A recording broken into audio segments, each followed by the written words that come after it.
presence. This morning's text, you'll notice it comes from in the Old Testament, the book of Ezekiel. Ezekiel 19 says, "As for you, raise up a lamentation for the princes of Israel and say, what a lioness was your mother among lions. She lay down among young lions, rearing her cubs. She raised up one of her cubs. He became a young lion, and he learned to catch prey. He devoured humans. The nations sounded an alarm against him. He was caught in their pit, and they brought him with hooks to the land of Egypt. When she saw that she was thwarted, that her hope was lost, she took another of her cubs and made him a young lion. He prowled among the lions. He became a young lion, and he learned to catch prey. He devoured the people, and he ravaged their strongholds and laid waste to their towns. The land was appalled, and all in it, at the sound of his roaring." Let's pray. Oh God, as we gather today, either here in this room or gathering via online ministries, we ask, oh Lord, that what you can do with reading of a text, it's what we count on is the gospel. And we know that there's nothing that we do that has the ability to make sounds, words become the gospel. But your Spirit can. And the beauty of your Holy Spirit is that it weaves into the reading of a text, and it has a way of meeting us exactly where we are, and then at the same time bringing to the forefront what needs to come to the forefront in such a way that you could use that for a means that can lead to transformation. And that's ultimately what we want, and so that's ultimately what we pray for, oh God, is that you in this time, the gospel would come and it would lead to the redemption, not just of ourselves, who we are as individuals, but of the world. And so we ask that and we pray it in the name of Christ. Amen. Now I have to tell you, probably not unlike your household, in our household, the device of great value is the remote control. At least it is for me. And there's sometimes a sparring that goes on between Brooke and myself, or maybe my children and me, over who controls the TV. And normally, as you would imagine, they lose. That sounds about right, doesn't it? And they're left to watch it on iPads and things of that nature. But the TV, I really only watch about 4 or 5 channels. About 80% of them are sports related, ESPN, all the different sports channels from baseball to football to soccer and everything else. And then I might slip to 1 or 2 other channels. I watch the BBC channel for a little bit, but one of my favorite channels is the Animal Planet channel. And really, my antenna seem to dial into this at different times of the year, particularly when it's Shark Week. That's a standard for me at our house. And Big Cat Diary. I don't know if you've ever heard of Big Cat Diary. It's nowhere near Shark Week, but instead of devoting everything to sharks, Big Cat Diary has to deal with lions and different type of big cats. And I have to tell you, I'm a sucker for that. And the other day, Big Cat Diary was on, and so I was watching it, and I've seen so many of the episodes, but I always marvel in lions. Lions, just as a sect, I mean, they can be 9 feet long from shoulder to tail, 350 pounds. They have a vertical jump of about 12 feet, or can be as high as 12 feet. The horizontal jump, their leaping ability, has even been known to be 36 feet. I mean, just massive, massive creatures. They're strong. You don't need me to tell you that. They have the ability when they, with both paws, if in the middle of a run, can come down with such strength that they literally can break a zebra's back just with both of their paws. At least some of the male lions can. Their sight is incredible. They have ability to see at night. Night vision is impeccable. They have these white. If you look at it next time you look at a lion, look at the inside parts of their eyes. They have this. It's white under here. And what that becomes is reflectors at night, able to bring in and to soak all aspects of light so they can see, so they can hunt. What they can't see, their ability to smell makes up. they can smell a kill from miles away. And of course, would then go from those great distances to take hold of it. There's a reason why kingdoms and people throughout history have revered the lion as royalty, as a place of strength or a source of strength, a symbol of strength, a symbol of power, of beauty. Even in our text and in the songs this morning, we've made mention to roar, hearing the roar of a lion. And the Old Testament uses that analogy all over the place. In the Old Testament, the lion is used often to describe actions of God. Sometimes they can describe actions of humanity. And they're also used as the chief animal reference when it comes to parenting. And so, knowing a little bit about the Old Testament and then watching Big Cat Diary, this particular show that I watched a few weeks ago had to deal with the parenting of a lion, or the lioness, really, the mother lion.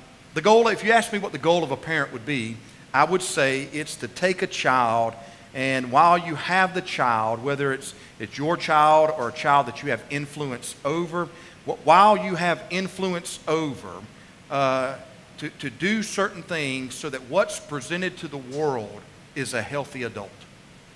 That if you ask me what the goal of a parent is, that's what it is. Just to prepare, to present to the world, while you have influence over something that matures into something that's healthy. And so when they're out on their own, they can process the world around them, not unlike a lioness.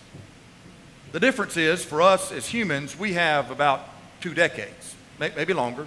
A lion has 2 years. And so she does things from the very beginning. She does things to work because her cubs, when they're born, they're basically helpless. They weigh about a pound. They're blind for about 2 or 3 weeks. They can't see. And even when their eyes start to develop, and their eyes are open, they can't focus well, and so they can't hunt, they can't protect themselves. There's a high mortality rate among the cubs with babies. Maybe not quite the mortality rate, but I don't know if you've been around a baby lately. I've yet to see one at birth come out able to do their taxes, drive their car, get a job. They're basically helpless. If you don't think so, if it's been a while, volunteer to babysit in our nursery for a while, one Sunday or two, and all that stuff will probably come back, and you'll realize real quick that there's a great sense of helplessness even among humans, not unlike the cubs. So the mother lion, her first role is to provide a safe environment for her cubs. And so that's what she does. She introduces the cubs to the pride, because the pride, the family can offer food, the family can offer protection, the family can do things for the cubs that the cubs cannot do for themselves. Now I want us to think about when it comes to raising children or being a mother figure, and for that day even a father figure, think about the advantages of what happens for children when they grow up in a safe environment. Think about how they process the world around them.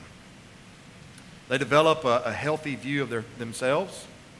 They develop a healthy view of others. They see the world differently. They're able to engage the world from a safe place. Children are incredibly impressionable. They're great observers. They're not real good as interpreters, particularly when they're younger. And so providing a safe environment, at least for the mother lion for her cubs, she's able for her cubs to grow and to learn, to perceive what they need to perceive at the age that they are, and to do that in a way that can lead to health. Same thing with us. So one of the roles, if you asked me, of how do you prepare a child from birth over the years into where they mature into a healthy adult, there has to be some level of providing a safe environment, because it can take a long time to repair when it's not. Which is why things like abuse, physical, emotional, however you want to interpret that, can be so destructive, because what a child will learn in an unsafe environment is that they're not okay and the world around them is okay. And that can create a child that might struggle, at least for a bit. And so one of our roles, whether it be as moms or dads, or whether it be as people who become adoptive type moms, mother figures for others, our first role might be to prepare a safe environment. To allow, well, just like the mother lion, to allow the cubs to be protected, to learn, to at least begin to walk and to learn and to process in a place that is of great safety for them. And so that's the first role that the mother lion does. The lioness provides a safe environment for her cubs. Now, and one of the ways she does this is really interesting to me. Lions in the pride. If you ever watch them, either if you go on African safari, or even if you go to the zoo, my experience when I go to the zoo, I can never get them off laying down. But if you can never find them when they're not laying down, or if you're like me and you're a sucker for Big Cat Diary, watch how many times inside the pride they bump up to each other. And they constantly bump up around their faces. And the reason why is because they have these scent glands that are on the inside parts of their mouth. And so when they're bumping up to each other, what they're doing is they're marking each other with their scent. And so that so when they're moving around the pride, they recognize each other by their individual scents. It gives them a source of identification. It also gives them a source of affection. And so part of what the lioness does is in the pride, remember she's providing that safe environment, and they learn to mark each other because it gives identification. It also gives affection. No, so now we're looking at the animal kingdom, and we're looking at what lions do, and we're making some type of some learnings about what we can learn, at least as us as humans. Ask yourself this. Inside of the pride, or inside of the family, or inside of relationships, the power of affection and what that does for identification. Go one step further. When's the last time you that have influence over another, doesn't have to be your child, okay? You have influence over another, and they're growing up in this environment, all right? When's the last time that you actually expressed affection in either word or deed? I can't, part of what my job is to watch families, to watch people. I can't tell you the power of affection, what it does for a young person. And I'm not talking about babies. They could be youth. They could be, until they leave, okay? That's the time that we're looking at. That's the term, the frame. As long as you've got influence and care over, whether that be day one or whether that be day a million, okay? The power of what affection does in creating identification in the life of a person. I mean, it's even larger than inside of a parent-child. In relationships in general, affection, word and deed, not either or, not osmosis, hope they get it. It teaches identity. It forms identity. And the idea that thinks that either children or spouse or friend or sibling or whoever or parent gets this naturally, if you believe that, I promise you, you're believing a lie. It's amazing what identity can create and for us, as well as lions, affection. Marking. We don't have scent glands in our mouth. Maybe it's in our hands. Or maybe it's when we speak. And so part of what we do as those that have influence over another is to create a safe environment. Inside of that safe environment, we structure, we do things, word and deed, that leads to forming identity. And often that is a part of that, a component of forming a healthy, what will become a mature adult, is affection. And so we can learn it from the lions, or we can learn it from each other. Inside of this pride, that is the best defense for the cub for processing the world. And so inside our relationships, that is the best defense that a growing person has, because life can be messy. And you don't need me to tell you that. You know it. And so what will be a combative voice, or what will be a something that'll tip the scales back in the direction that you want the scales to be? Will it not be creating a sense of identity that is often formed from affection?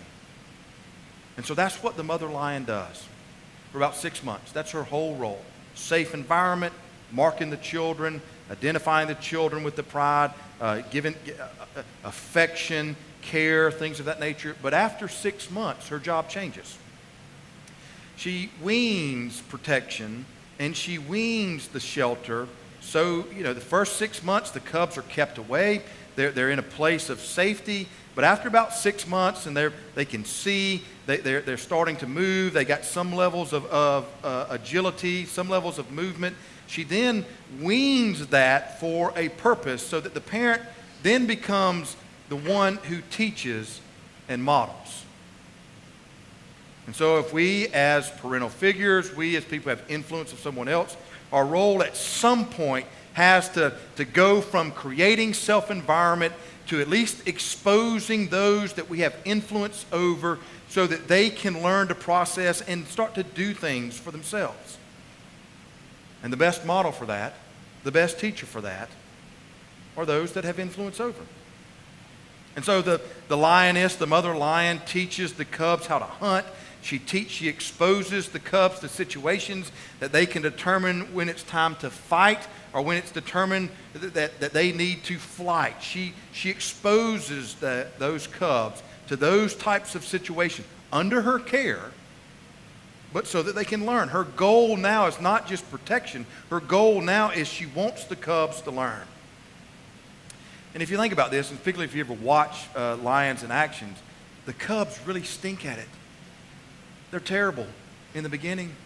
They stumble. They might be sitting in a protective area for cover, and they're eventually going to pounce, and the cubs will break too early, or they will not break fast enough, or if the lions are moving in this direction and the cubs are supposed to come from the backside, they won't come, and so the other animals are able to flee. I mean, they do so many wrong things. They get it wrong. Part of what you see inside of the pride and inside of the lioness, in this, when they're trying to model, it requires a great deal of patience. Someone asked me one time, said, "What's the biggest learning curve that you've learned in being a parent?" I said, it requires more patience than what I thought. I mean, sometimes it's just easier to do things yourself. But in doing that, you might prevent them from being exposed to the opportunity for them to learn and for them to grow. And so for us, in the teaching, modeling, what is needed is patience and energy. Which means so often then you have to work on yourself, not just the cub or the child or the teenager or the person that you have influence over. It requires us working and growing as well. So what do we want to teach them? If our role is to be teachers and models, what must a child learn that would be basic blocks that would help them grow into a mature adult, into a healthy, mature person? I think there are three that are most important. They are these. The idea of respect. You know, the Old Testament says that the fear of the Lord is the beginning of wisdom. And that word fear is probably not the best translation. The better word is probably the respect of the Lord. The idea is that one learns that they are not the center of the world. Do you know what happens when people constantly think they are the center of the universe? All types of dysfunction. Entitlement, arrogance. And so part of what we teach, what we model is respect. Respect for themselves, respect for other people, respect for God. Boundaries. You know how you set a boundary? It's learning to say no. Do you realize how difficult that is? It's easier to say yes. I mean, you know, there's no anxiety when you say yes. Everybody's happy. Do you know what the difference between love and kindness is? Kindness wants everybody to be happy. Love has a greater goal. And the goal might be something that the person is in the process of becoming. And so to love someone might require a yes, or it might require a no, so that that person can grow into what you know they can become. They learn boundaries from us. Boundaries teach people the importance of delayed gratification. And we live in a world that is the opposite of that. I mean, think about what happens when you turn on your phone and you can't get access to Wi-Fi in 2 seconds? Or even when you send an email or a text, do you not automatically assume they are reading it at that very moment? And if they wait more than 5 or 10 minutes to respond, you want to send another one, right? Hello? Are you not paying attention to me? Correct? Or am I the only one? How do you teach delayed gratification? There's some times that the answer is no. And no is hard for the child to learn. No is hard for the parent to learn as well. Because you have to delay gratifying someone you adore. I mean, it's easy to be kind. Kind just wants everybody to be happy. It's harder to be loving because loving has a goal. And sometimes to reach the goal, it requires a no. So what do? We teach respect. We teach boundaries. We teach responsibility for actions. Accountability. And that might be the hardest lesson. Because what this does is this reveals that when the little cubs break too early and they spook dinner and everybody goes to bed hungry, everybody's hurting. Sometimes in accountability, you have to allow that one that sits before you, however they are connected to you, to make mistakes. Now, you do it within parameters, all right? You still have this safe environment that you're teaching and you're modeling in. But you have to allow them to make mistakes. Because some lessons are only learned from trial and error. Now, what's difficult for parents, and if you're a parent, this is where I'm going to dial in specifically on you here, okay?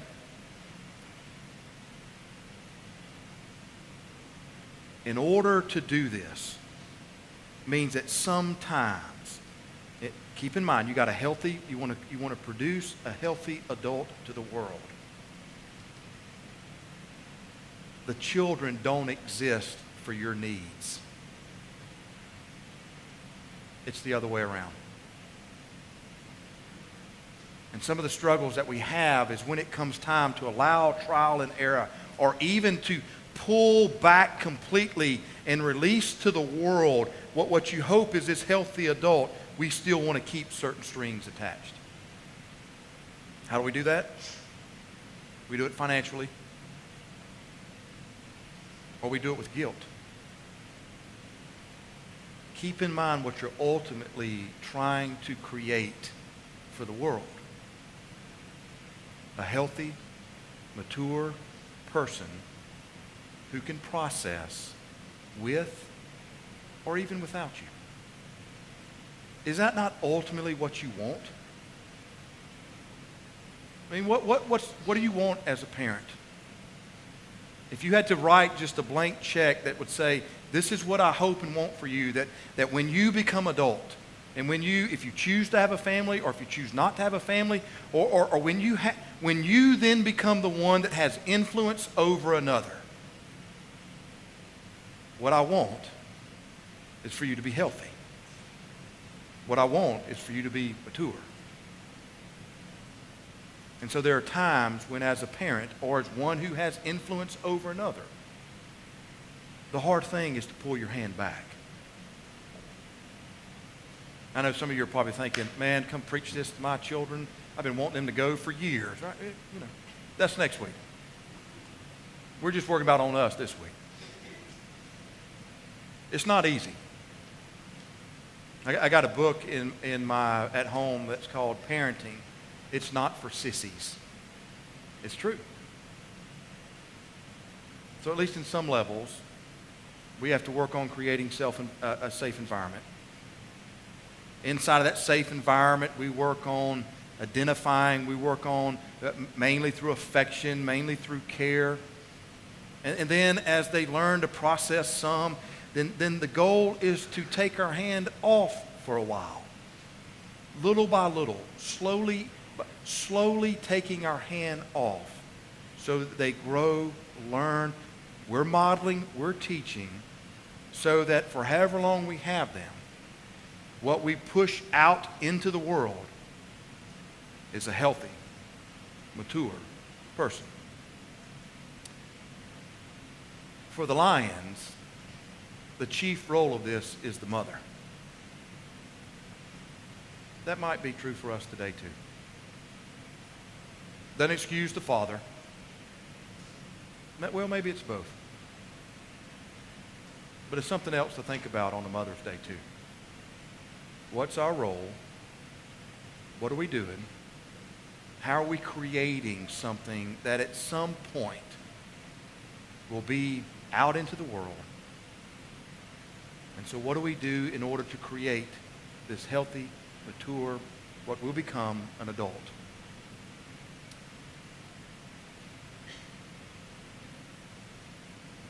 I hope this will be a part of your faith.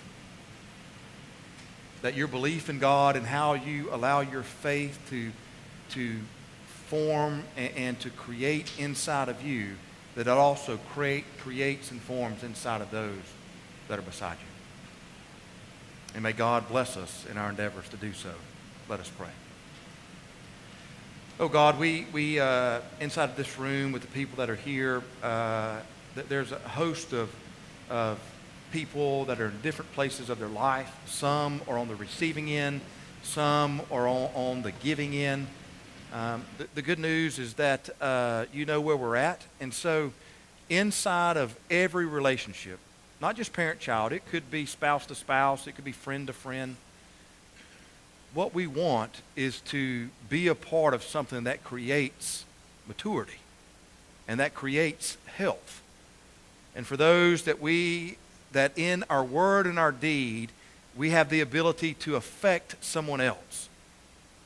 Would you continue to work inside of us so that in what we do adds to them, helps create, participates in what your Holy Spirit is trying to do inside of them? We want to be ones who participate with you, God, not ones who detract from it.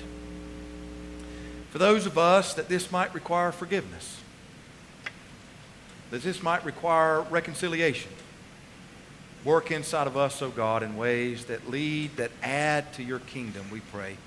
And we ask it in the name of Christ.